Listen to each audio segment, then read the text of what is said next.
gente que fala Sorocity, outros preferem Sorocaba City, e há também os tradicionais, aquele que estufa o peito mesmo e só fala Sorocaba. Alô, alô, aqui é o Marcelo Taz e este é mais um episódio do podcast Os Movimentos das Cidades.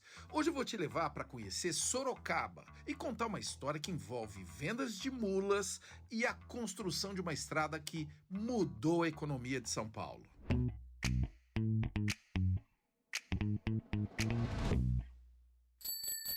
Sorocaba tem 100 quilômetros de ciclovias que cortam a cidade. É a segunda maior rede de ciclovias do Brasil, só perde para o Rio de Janeiro. Em Sorocaba, são 110 mil pessoas cadastradas para usarem as bicicletas públicas. A bike é um veículo tão ligado a Sorocaba que tem até uma lenda urbana da cidade que gira em torno dela. Pois é o que dizem. Que existe assim um tal de ciclista misterioso, um rapaz que anda de bicicleta por aí, todo coberto. Mas quem não tem mistério nenhum é o Hélio Silva. Muito pelo contrário, ele é bem conhecido por regar as árvores da cidade. Com um galão de água improvisado, o Hélio é o jardineiro da bike. Eu comecei a regar as plantas que eu colei de um colega de serviço na hora do almoço. Ele convidou eu que ia molhar uma planta lá na empresa com água de chuva. Aí eu fui com ele e achei fascinante. Eu passava na avenida Ulisses Guimarães, ida e volta, todo dia. Aí eu tive a ideia, puxa vida, eu poderia ir molhar a avenida também. Aí eu comecei com 20 litros na bicicleta, que eu ia trabalhar de bicicleta. E fui aumentando até um galão de 50 litros. E daí com o tempo eu fui melhorando a adaptação, a mangueira, uma mangueira fina, uma mangueira grossa, um registro na ponta. O pessoal buzina para mim, tem umas pessoas, os motoristas falam, continua. Aí eu já estou dando uma viagem e meia de água. O meu trajeto agora, de sair da minha casa e ir direto para a mina, encher o galão de água, aí eu me encaminho para a avenida. E ida e volta eu calculo 2 quilômetros. Eu rego 80 árvores para mais, porque eu cheguei a contar 80 árvores e depois eu plantei mais um pouquinho. Agora tem pessoas de bom sentimento que ainda planta na avenida para me molhar.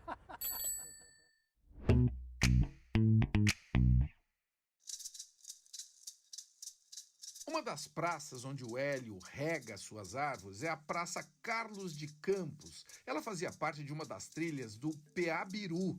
Era um caminho que ligava o atual estado de São Paulo aos Andes. Em Tupi, P significa caminho e Abiru quer dizer gramado amassado. Este caminho foi aberto pelos indígenas antes da chegada dos europeus na América e era usado para transportar caça e também conectar as diversas aldeias. O caminho serviu para fomentar o comércio, abrigar missões religiosas e permitir a fundação de povoados e cidades. Sorocaba nasceu em 1654. O nome significa terra rasgada. A localização privilegiada e a facilidade na logística atraíram tropeiros. Eram eles que ligavam as regiões de produção aos centros consumidores do Brasil. Sorocaba se tornaria, então, uma conexão com diferentes regiões do Brasil. Muito importante. Nesse episódio, eu tô falando muito dos tropeiros, né? Você sabe quem é o tropeiro e o que ele faz? O Álvaro Augusto é um tropeiro, historiador da região de Sorocaba. Ele vai nos contar o que é o tropeiro e a importância dele na história de Sorocaba e do Brasil. Tropeiro hoje em dia é alguém que trabalha especificamente com animal burro e mula. Então é criar, comprar, vender, domar, treinar, cuidar. Eu monto em burro desde que eu me entendo por gente. Então a gente brinca que com 2 anos eu de tão chato não queria montar no colo do meu pai e ele me punha num outro bicho e andava junto comigo. E sempre trabalhei com isso. Eu estudei, tenho minha formação, mas aos finais de semana eu sempre estava com burro e mula. E para trabalhar com burro e mula eu decidi que eu tinha que conhecer um pouco mais, estudar um pouco mais, entender a história. E com isso surge também essa parceria minha com o poder público no casarão de Brigadeiro Tobias, que é o Centro Nacional de Estudos do Tropeirismo, uma casa de 1780, que hoje abriga o meu acervo. Quando a gente fala da história de Sorocaba, a gente tem que falar da história do Brasil todo. O tropeiro ele é alguém muito importante porque a gente tem a necessidade do transporte. Então esses sorocabanos vão até o Uruguai e Argentina para buscar esse animal e trazem em Sorocaba aonde acontecia o encontro desses compradores e esses vendedores. Então a importância desse cara, a importância do tropeirismo, a importância do burro e mula é muito transporte, transporte e transporte. O que era mais comum acontecer de levar informações, levar cartas, levar coisas, levar encomenda, é esse que tinha o burro e mula para transportar as mercadorias dele. Então a gente fala que é o tropeiro de carga, vamos chamá-lo assim. O sorocabano é o tropeiro de tropa chucra. Então a mercadoria do tropeiro é burro e mula. Hoje esse animal, basicamente, a gente tem na região de Sorocaba o animal de elite, que é o animal das competições, o animal que faz as provas, e o animal de lazer. A gente fala que a gente está quase entrando no mercado pet. A gente tem muito proprietário também que quer ter um pet e quer ter um burro e uma mula. O que era uma necessidade primordial para transporte, hoje é um artigo de lazer e muitos deles sim um artigo de luxo. A gente fala que a gente tem da bijuteria a joia rara. Bom, agora que nós já sabemos que é um tropeiro e a importância dele para Sorocaba e para o Brasil, nós vamos voltar para a história da cidade. Agora, peraí que eu vou ter que mudar essa trilha sonora aqui, peraí. Vamos lá, ó. Isso! Turma, festa grande, né? Festa de peão, como aquelas de Barretos, ela rolava em Sorocaba desde a época dos tropeiros. Eram festas, no plural, viu? As feiras para compra e venda de mulas eram eventos badaladíssimos, afinal, as mulas eram fundamentais para o transporte. Transporte de ouro, algodão, feijão, açúcar, café, um monte de coisa. Ao redor das feiras das mulas nasceu a alma industrial de Sorocaba. Tinha gente lá produzindo sela, chicote, faca, estribo, que são famosas no Brasil e no mundo até hoje. Estrada de Ferro Sorocabana, 1875. Um ponto central na revolução da mobilidade. Essa estrada fez com que produtos e pessoas cruzassem o estado com muita rapidez e segurança e aposentassem as mulas. O caminho estava aberto para que mais pessoas e empresas se instalassem na cidade. Indústrias têxteis de origem inglesa começaram a chegar. A semente da Manchester Paulista, como é conhecida, estava plantada. Sorocaba se tornaria uma referência industrial no Brasil. As idas e vindas desse povo todo, dessa diversidade, né? Tô falando de indígenas, bandeirantes, tropeiros, industriais, espanhóis. Eles trariam para Sorocaba um linguajar próprio, que às vezes é até complicado de entender. Eu vou conversar com o cara que traduziu essas expressões, esses costumes e criou o Sorocoisas, Manual de Sorocaba para Principiantes. Bem-vindo, Celso Marvadão. Ô Celso, toda essa mistureba gerou um vocabulário muito próprio em Sorocaba, espanhol, caipira, bandeirante, tropeiro. Tem alguma frase nesse linguajar de Sorocaba que ninguém vai entender? Tem várias coisas, mas eu vou colocar uma frase que, se você andar por aqui, você pode ouvir alguma coisa do tipo: deu trela, prela, guentela. Deu trela, prela, guentela? deu conversa para a pessoa, agora aguente, porque a pessoa vai falar um monte para você. Entendeu? Dar trela é dar oportunidade para a pessoa falar, dar corda, né? Que expressão que vem, por exemplo, dessa época de tropeiros, da feira de mula, por exemplo? A tropeira tem vários ditados. Bater na cangalha para o burro entender. Quer dizer, você precisa estar sempre lembrando o burro que ele é burro, né? Que ele tem obrigação a cumprir. Tem alguma da vinda de estrangeiros? A gente tem muito de espanhol aqui, né? O espanhol tem muita influência aqui, porque a influência espanhola vem desde o Baltazar Fernandes, que tinha uns parentes lá no sul do país, castelhanos, até os tropeiros nesse ir e vir, eles tinham contato com essa cultura espanhola. E depois tivemos uma grande colonização espanhola por aqui. Então, há muita terminologia espanhola. Por exemplo, aqui vamos pegar o sufixo ona, bobona, tontolona, é um exagero que é meio depreciativo, mas é uma coisa da espontaneidade do espanhol. Essa rabugice espanhola contribuiu muito para o nosso jeito de ser. Tropeiro que ia de São Paulo à fronteira buscar mulas e que faziam todo esse percurso, vinham para Sorocaba, para a Feira de Moares, que acontecia nos primeiros meses do ano. Ou seja, é a mobilidade transformando a língua, né, a cultura. Os tropeiros foram, na verdade, o correio nosso da época, né? Porque eles levavam carta, levavam notícias, traziam novidades, sedimentavam o território nacional que foi aberto pelos bandeirantes, e onde os tropeiros passavam, eles deixavam uma cidade, quer dizer, onde a tropa vai, a cidade vai atrás. Sorocaba não nasceu de um pouso tropeiro, mas os tropeiros pousaram aqui por muito tempo e fizeram Sorocaba crescer, deram suporte, vamos dizer assim, para que Sorocaba depois desenvolvesse uma atividade industrial muito intensa. E de onde surgiu essa palavra que todo sorocabano fala, o xé? O que é isso? Qual é o significado?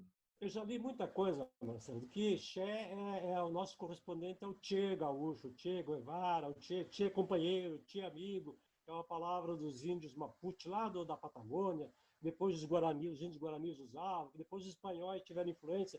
Como é que se usa o xé de Sorocaba? O xé de Sorocaba é uma expressão que tem totalmente um significado diferente. Xé não é nada, quer dizer, xé quer dizer uma coisa assim, e aí, qual é o problema? Né? O Amadeu Amaral, que é um pesquisador aqui da região de Tietê, ele diz que a expressão xé é típica do interior de São Paulo. É uma expressão irônica, né? É quase parecido com chefe, nem pensar, chefe, pode erguer, não. Qual é o DNA de Sorocaba, Celso? Sorocaba, eu sempre falo que Sorocaba dá caldo e dos bons, porque na tradição de Sorocaba teve influência de europeus que montaram a Fazenda Ipanema, a primeira exploração de ferro na América do Sul, teve muito inglês que veio para cá montar as fábricas de tecido, tem influência do espanhol, que é muito grande, do nordestino, tem muito nordestino vindo de São Paulo para cá, então Sorocaba vai assimilando isso, porque se cria um inconsciente linguístico, porque é uma coisa que está lá no seu fundão da mente.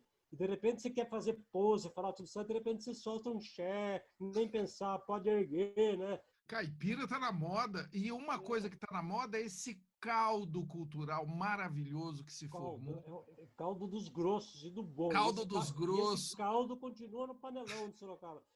Eu conversei aqui com o Celso Marvadão, que falou desse caldo cultural maravilhoso, né, esse vocabulário da cidade de Sorocaba, e que nos ensinou tantas coisas novas. Tem alguma despedida, assim, sorocabês, que a gente pode fazer, não? Não, eu uso sempre, quando termino uma coisa, eu falo assim, então, em té. Em té, Celso Marvadão. Obrigado.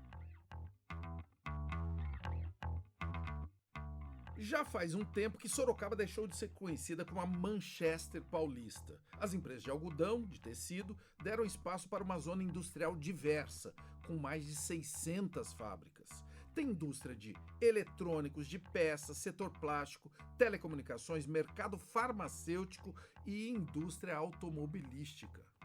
A proximidade da capital e a facilidade de locomoção pelas rodovias Castelo Branco e Raposo Tavares favorecem a escolha da cidade. Mas a industrialização e a urbanização fizeram com que as águas do rio Sorocaba ficassem contaminadas. Uma grande ação envolvendo diferentes poderes nos últimos anos trouxe vida para um dos símbolos de Sorocaba. Hoje, o município está entre os melhores avaliados do Brasil no Índice de Sustentabilidade Urbana.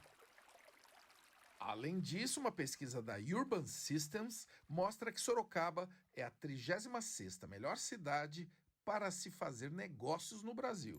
Ela possui também o 10º maior PIB do país e ainda tem um índice de desemprego abaixo da média nacional. O emprego, aliás, sempre movimentou novas iniciativas. Há 5 anos, o Jackson Freitas criou uma página no Facebook chamada Sorocabanices. No início era, assim, uma página de publicação de empregos. Quando ele começou a colocar informações da cidade com humor, a página já tem hoje 1,5 milhão de seguidores. É isso, Jackson?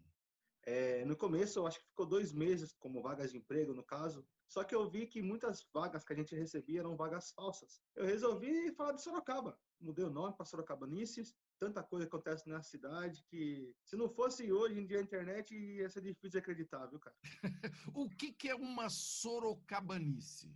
Sorocabanice é o nosso jeito, a nossa forma de agir, de falar. A gente fala Xé, Casquei, Castelli. Castelli?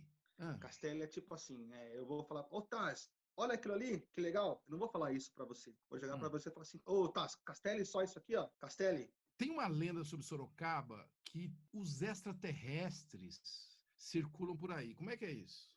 Então, foi visto uns objetos voadores não identificados aqui no bairro chamado Vila Helena. O rapaz viu os ETs, ele conversou com os ETs queriam brigar com ele. E tem um morro aqui muito famoso, que é o morro chamado Morro da Mariquinha. Virou notícia no Fantástico e tudo. Ali foi em 79 também, se eu não me engano. Falando em disco voador, que piada é essa aí com Aranha do Vergueiro? A Aranha do Vergueiro é nosso Stranger Things. Stranger Things? De Sorocaba? Essa é uma estrutura de cimento. Ela lembra uma aranha. Daí a gente carinhosamente chama ela aqui de Aranha do Vergueiro. Essa construção, Marcelo, seria para ser uma igreja, santuário de São Lucas. E como é Brasil, né, a gente sabe que as obras começam e nunca terminam, ficou lá só a estrutura. E virou só aranha mesmo. Daí agora com essa história de Stranger Things, tem gente falando que ela se mexe. Cara. Sorocaba, cara. Agora, Sorocaba tem uma mania de coisa grande, né? Muita cidade se orgulha de coisa grande, mas em Sorocaba tem a maior barata do mundo, é isso?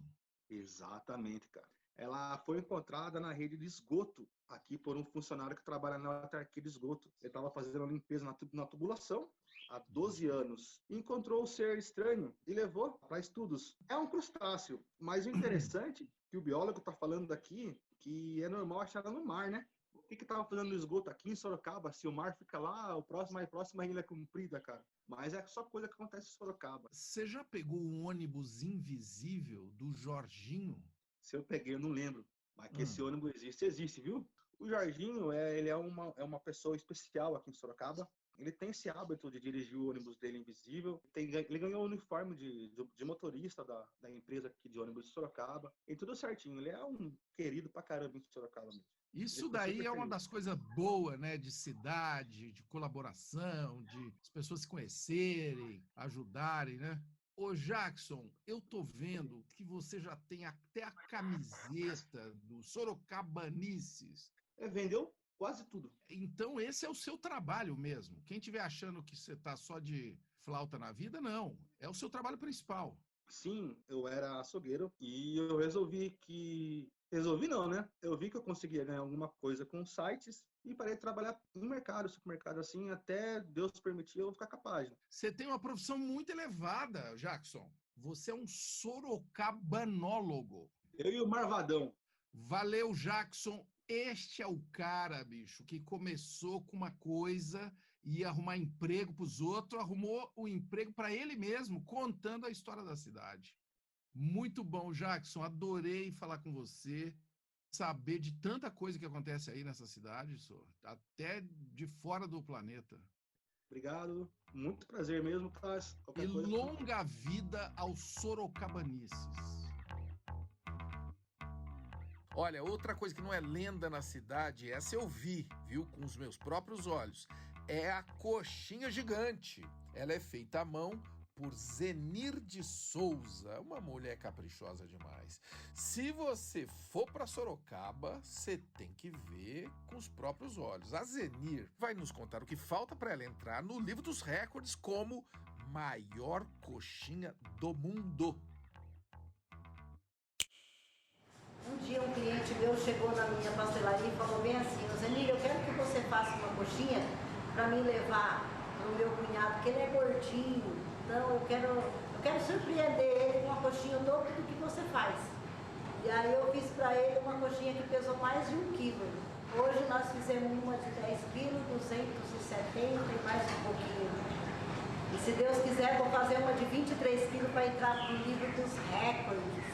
Tá faltando eu comprar. Para mim entrar no livro dos recordes hoje, eu preciso de um tacho que ele comporte no mínimo 60 litros de óleo a 80 litros de óleo, com a boca bem grande. E eu espero em 2021 já estar no livro dos recordes. Eu tenho que fazer uma com mais de 21 quilos, porque a do livro dos recordes, ela pesa 21 quilos e 200 gramas. E eu espero em Deus fazer uma de mais de 22 quilos. E se Deus quiser, eu vou conseguir fazer isso daí em nome de Jesus, porque é promessa dele na minha vida que o mundo ia me conhecer. Então, eu quero fazer uma de pelo menos 23 quilos. Em breve, muito em breve, se Deus quiser. Sorocaba tem que entrar pro livro dos recordes. Como você pode perceber, Sorocaba é a cidade que não para, né? De terra rasgada, do Peabiru, dos indígenas, dos tropeiros, da bike do Hélio Silva. É uma cidade que movimenta a economia, o vocabulário e que sempre busca o novo. Em Sorocaba, você não diz que as coisas se misturam, não. As coisas ornam. E agora é a hora de falar até o próximo episódio da série Os Movimentos das Cidades. Em Terra.